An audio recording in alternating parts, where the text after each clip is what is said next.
प्रभु की मर्जी को पूरे करे बिना क्या आपके बाल सफ़ेद तो नहीं हो रहे? क्या आप बूढ़े तो नहीं हो रहे? क्या आपको पता ही नहीं चला सारी जिंदगी की प्रभु की मर्जी क्या है? कुछ विश्वासी समझते हैं, कहते हैं कि मुझे तो पता नहीं चलता प्रभु की मर्जी क्या है। कोई फरिश्ता ही आके बताए तब मैं जानूंगा कि प्रभु की मर्जी मेरे लिए क्या है।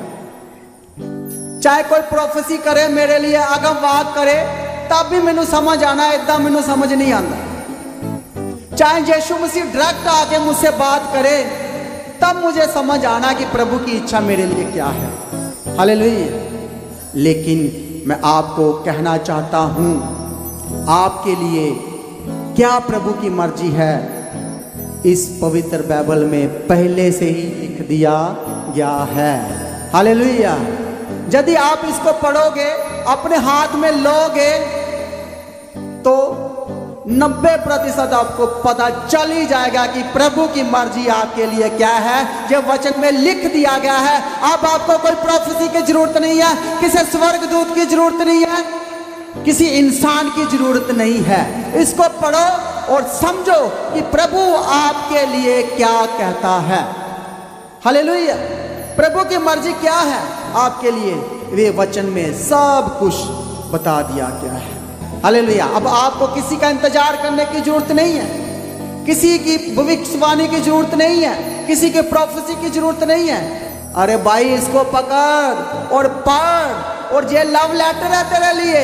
इसमें तेरे लिए पहले ही लिख दिया गया है कि प्रभु तेरे जीवन से, तेरे से क्या चाहता है।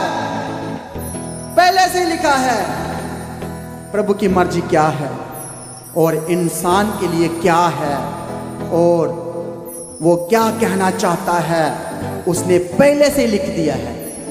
अब लिखा है, कैसे लिखा है? उसने मेरी जुबान में लिखा है, मेरी लैंग्वेज में लिखा है, आपकी लैंग्वेज में लिखा है। जो ऐसे आपकी लैंग्वेज में है, आपको पवित्र शास्त्र दे दिया गया है। अपनी अपनी लैंग्वेज में पढ़ो और प्रभु की मर्जी को जान लो कि प्रभु क्या चाहता है। हालेलुया। इसलिए इसको सीने से लगाओ, इसको पढ़ो। ये संभाल के सरबत्ती पर रखने के लिए नहीं है, हैं? इसको पढ़ना है।